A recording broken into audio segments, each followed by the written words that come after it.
So in terms of the Covid-19 pandemic, we know that one of the major issues that has happened is the impact of isolation, particularly on people with living with the experience of dementia. That's directly in terms of social isolation, because we know that social interaction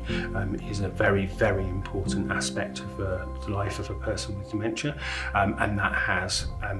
the ability to stimulate the brain for the person with dementia, but also keep social connections and keep a sense of identity, keep a sense of recognition, and sometimes keep a sense of recall as well. So there's a social interaction aspect, but there's also the aspect of routine. And we know that predictable routine is very important in the life of a person with dementia, because it helps to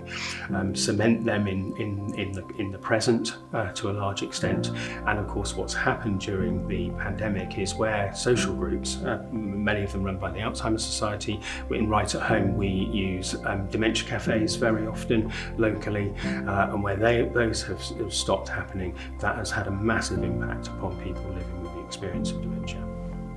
So yes, at Alzheimer Society we've seen that detrimental impact that COVID and the social restrictions and lockdowns have had on people living with dementia, and like many organisations such as yourselves, we've had to overcome that and adapt to the ways that we deliver our services. And virtual services, although a very scary thing initially to go into, we've found to be really effective, particularly for things like singing for the brain. Now, a live singing for the brain session is wonderful, and a virtual session kind of brings that feel for people as well.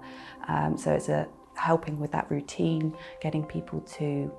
they can see the people that they'd usually have seen face to face, but also the singing for the brain leaders too. So bringing a little bit of normality, always better face to face, but still a very worthwhile session to get involved with.